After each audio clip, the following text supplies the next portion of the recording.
घाजी किस्त नंबर 14।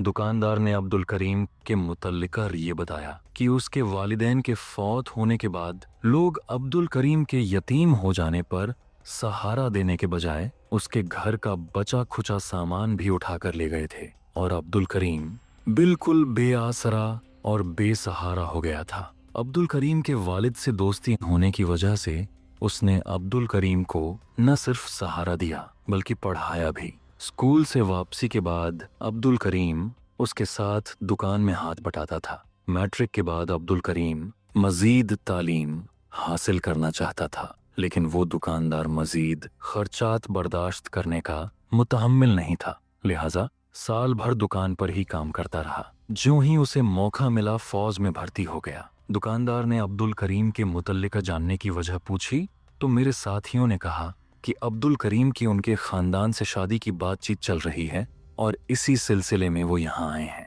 दुकानदार ने कहा कि अब्दुल करीम एक इंतहाई शरीफ और नवाब खानदान का चश्मो चिराग है, सिवाय गरीबी और यतीमी के उसमें कोई नुक्स नहीं। दुकानदार ने यहाँ तक कहा कि अगर उसकी कोई बेटी होती तो वो उसको अब्दुल करीम के साथ ब्याहने में फख्र महसूस करता। अलगर्ज अब्दुल करीम की बताई हुई सब बातों की तस्दीक हो चुकी थी और अब मुझे उसका ताउन हासिल करने के लिए मंसूबाबंदी करनी थी। अभी तक अब्दुल करीम का जो खाका मेरे जहन में था वो एक खानदानी बेआसरा तन्हा मुसलमान भारतीय सिपाही का था जो अपने अफसरों की मुसलसल गाली गलौच और सख्त रवैये पर शाकी था। ये इस खाके का पॉजिटिव पोज था। दूसरा रुख नेगेटिव था। वो कुछ यूं था कि वो अपनी जाती शिकायतों और रंजिश के बावजूद अपने मुल्क का खैर ख्वाह हो सकता था। उसकी इज्जत नफ्स जो कुचली जा चुकी थी उसे बागी बना सकती थी, या फिर उसी हुई इज्जत की बहाली के लिए वो हमारे मुतल्लिका जानकर अपने अफसरों की नज़र में इज्जत और भारत माता का सेवक बन सकता था। ये दोनों काम मुमकिन थे। यहाँ पाकिस्तान में ही देख लीजिए, कहने को तो हम सब पाकिस्तानी हैं और एक कलील अकलियत के सिवा बाकी हम सब मुसलमान हैं, लेकिन मदर वतन की इज्जत, हुर्मत और बका को पीछे धकेलकर अपनी जाति मुफाद आगे लाने वाले वतन फरोश और गद्दार भी मौजूद हैं। वरना भारतीय टैंकों पर बैठकर आने पाकिस्तान का कौमी परचम जो हमारी आज़ादी और गैरत का निशान है, उसे माजार ए कायद पर नजर ए आतिश करने वाले, पाकिस्तान को टुकड़े टुकड़े करने वाले और ऐलानिया इस बात का ऐलान करने वाले अभी तक जिंदा ना होते। मैं समझता हूँ कि ऐसे गद्दारों की बातें सुनकर भी खामोश रहने वाले वतन की मोहब्बत से उतने ही दूर हैं जितने वो गद्दार।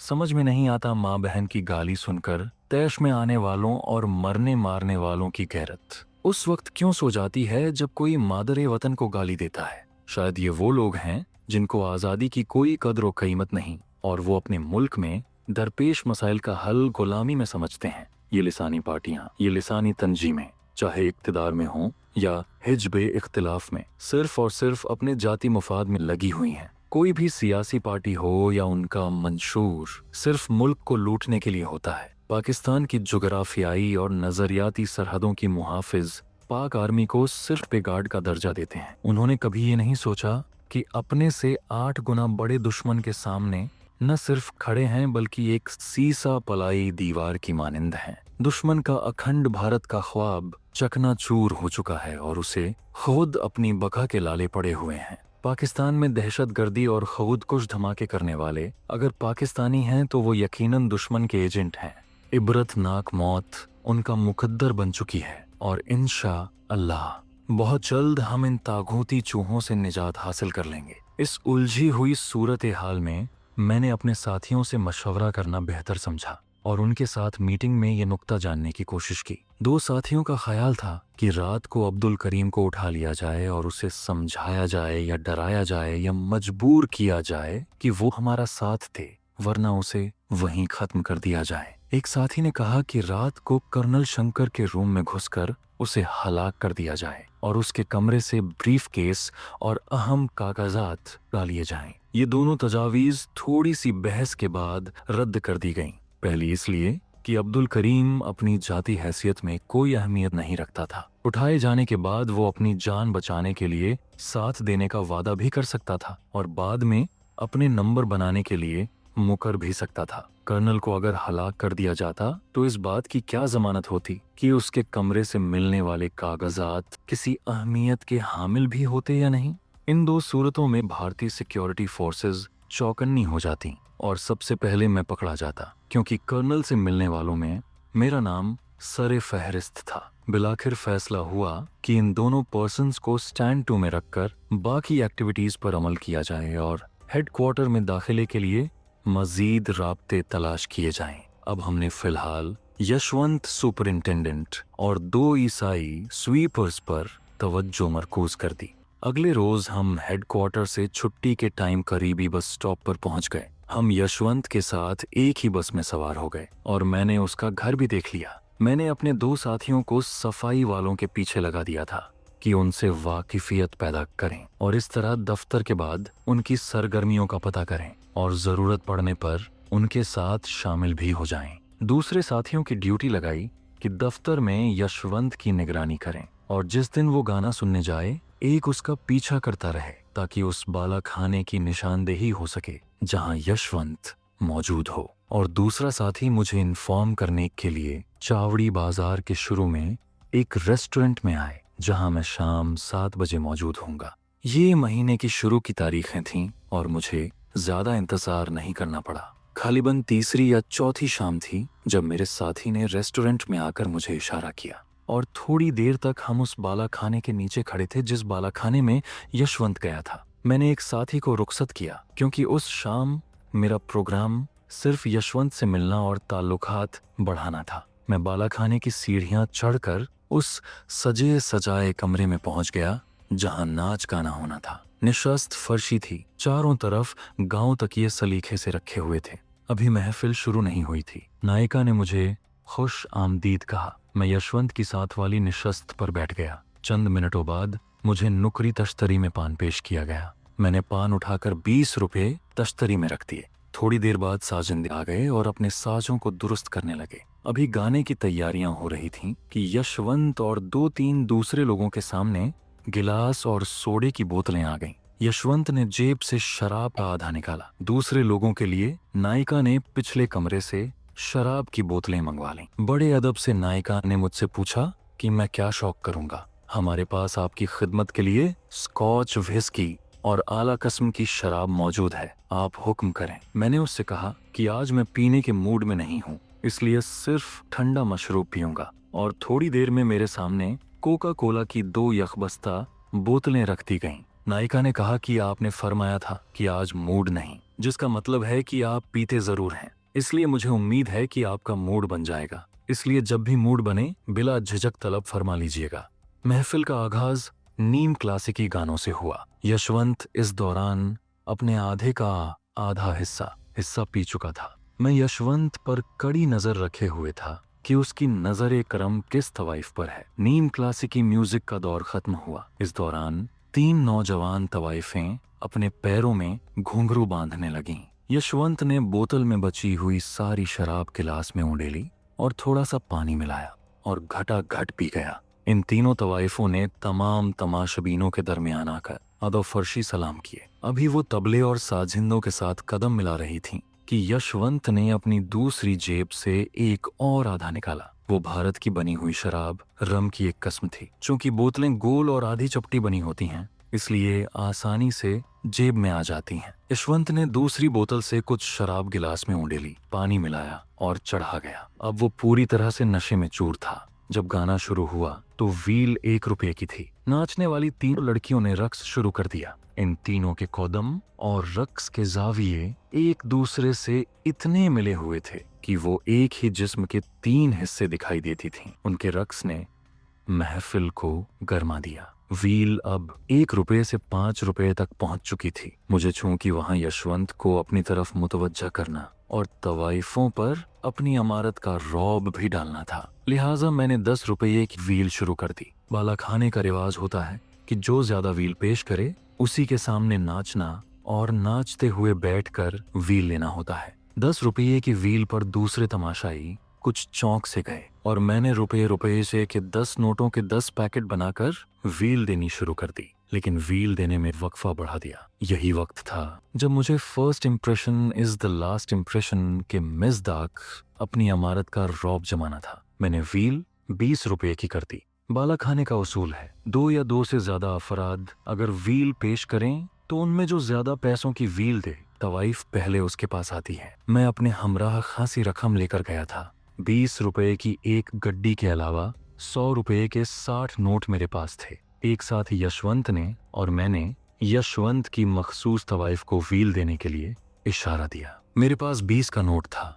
और यशवंत ने 10 का नोट आगे किया हुआ था। तवाइफ सीधी मेरे पास आई और ठुमके दिखाकर नोट लेकर उठने लगी तो मैंने 20 का एक और नोट उसके आगे करके उसे बिठा लिया। 20 वाले नोटों की गड्डी मैंने अपने सामने रखी हुई थी। एक के बाद एक नोट निकालकर तवाइफ को उठने नहीं दे रहा था। यशवंत ने अपना हाथ जिसमें 10 का नोट पकड़ा हुआ था पीछे कर लिया। मैंने अपना सिलसिला जारी रखा। यशवंत मायूस होकर उठने लगा तो मैंने बाजू से पकड़कर उसे बिठा लिया और कहा, यशवंत बाबू ये क्या? वो एक अजनबी के मुंह से अपना नाम सुनकर कुछ हैरान सा हुआ। मैंने बेतकल्लुफी से अपना एक बाजू उसकी कमर में डालकर उसे अपने करीब कर लिया और दूसरे हाथ से व्हील पहले यशवंत के सर पर रखी और फिर उसके माथे और गालों पर रखकर देनी शुरू कर दी। मेरी दी हुई व्हीलें तवाइफ यशवंत के सर और गालों से चटकियां भर भर कर ले रही थीं।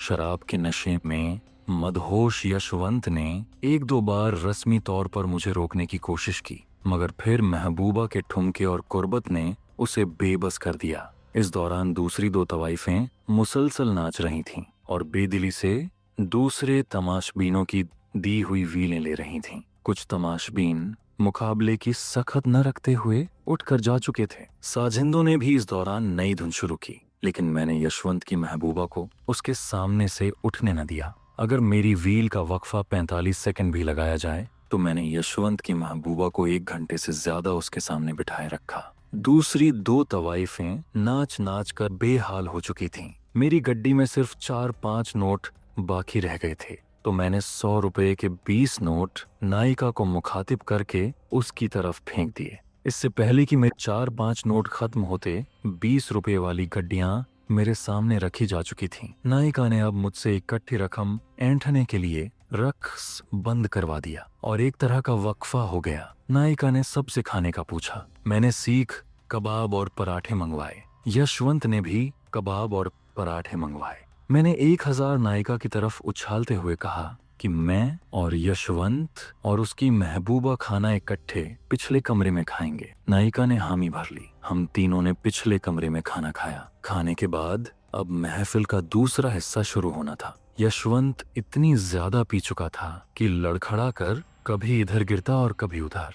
मैंने नायिका को कहा कि इनकी तबीयत ठीक नहीं रही, इसलिए हम चलते हैं। ये कहते हुए मैंने नायिका को मजीद 500 रुपये दिए और यशवंत को संभालते हुए नीचे आ गए। मेरा साथी रेस्टोरेंट में मेरा मुंतजिर था। मैंने उसे टैक्सी लाने को कहा। जल्द ही टैक्सी आ गई। चौड़ी बाजार के पीछे तंग गलियों में जिस्म फरोशी का धंधा होता था। मैंने वहां टैक्सी रोकी। यशवंत तो टैक्सी में ही खर्राटे भरने लगा था। मैं उस गली में गया। गली में एक हेड कांस्टेबल और एक सिपाही पहरे पर खड़े थे। मैंने उनकी तलबी निगाह भांप कर 50 रुपये हेड कांस्टेबल की मुट्ठी में रख दिए। उसने मुस्कुराते हुए मुझे जाने का ग्रीन सिग्नल दे दिया। मैंने एक गली का एक सिरे से दूसरे सिरे तक चक्कर लगाया और एक जवान और साफ सुथरी औरत के पास गया। छोटे मोटे गंदे कमरों में सिर्फ 8-10 ही खुले थे, बाकी सब बंद थे। मैं उस औरत के करीब गया तो वो बोली, 1 घंटे का 30 रुपया लूंगी। मैंने कहा 300 दूंगा और 1 घंटे में वापस भी छोड़ जाऊंगा। वो कुछ सोचने लगी। मैंने कहा 500 दूंगा। उसने दिलावरे नाम के किसी मर्द को बुलाने के लिए आवाज दी और मेरी ऑफर बताई। दिलावरे बोला, कहाँ ले जाना है? मैंने कहा दरियागंज। उसने कहा कोई चक्कर है? मैंने जवाब दिया हाँ, एक हिंदू को जिसने कई मुसलमान लड़कियों को खराब किया है, उसे रुस्वा करना है। उसने कहा आप मुसलमान हैं?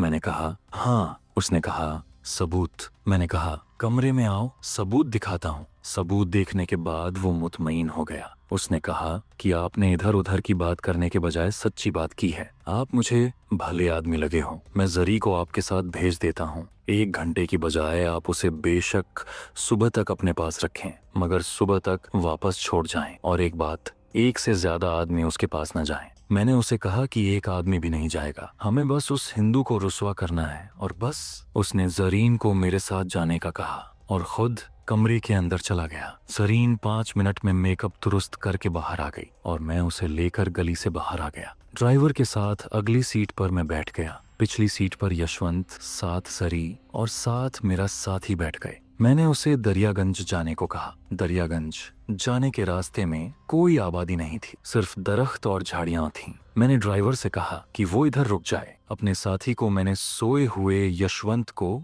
झाड़ियों के पीछे ले जाने का कहा और जरी को भी उसके पीछे जाने का कहा। ड्राइवर को मैंने 100 का नोट देकर कहा कि गाड़ी का बोनट उठाकर यूं खड़े हो जाओ जैसे इंजन खराब हो गया है, हम 15 से 20 मिनट में वापस आते हैं। वो हंसने लगा और बोला, बाबूजी सिर्फ 20 मिनट जाओ। बाबूजी मौज करो मौज, खालिसा तुआड़ा इतने 4 घंटे भी इंतजार कर लेगा। चावड़ी बाजार और फिर जिस्म फरोशी के अड्डे से एक औरत को साथ लाते हुए वो हमारे इरादे को समझ गया था। मैं हंसा और उसके हाथ पर हाथ मारकर खुद भी झाड़ियों के पीछे चला गया। यशवंत नशे में चूर जमीन पर ढेर पड़ा था। मेरे साथी को भी इल्म न था कि मैं क्या कर रहा हूँ। मैंने उसे यशवंत के सारे कपड़े उतारने को कहा। उधर जरी को भी कहा कि वो भी उधर आओ और अपने सारे कपड़े उतार दे। 5 मिनट में दोनों कपड़ों से आजाद हो चुके थे। मेरा साथी और मैं दोनों मुसल्लह थे। मेरे साथी के पास 2000 रुपए थे। मैंने उससे सारी रकम ले ली और अपने भी सारे नोट निकालकर यशवंत के हाथ में पकड़वा दिए। यशवंत को मेरे साथी ने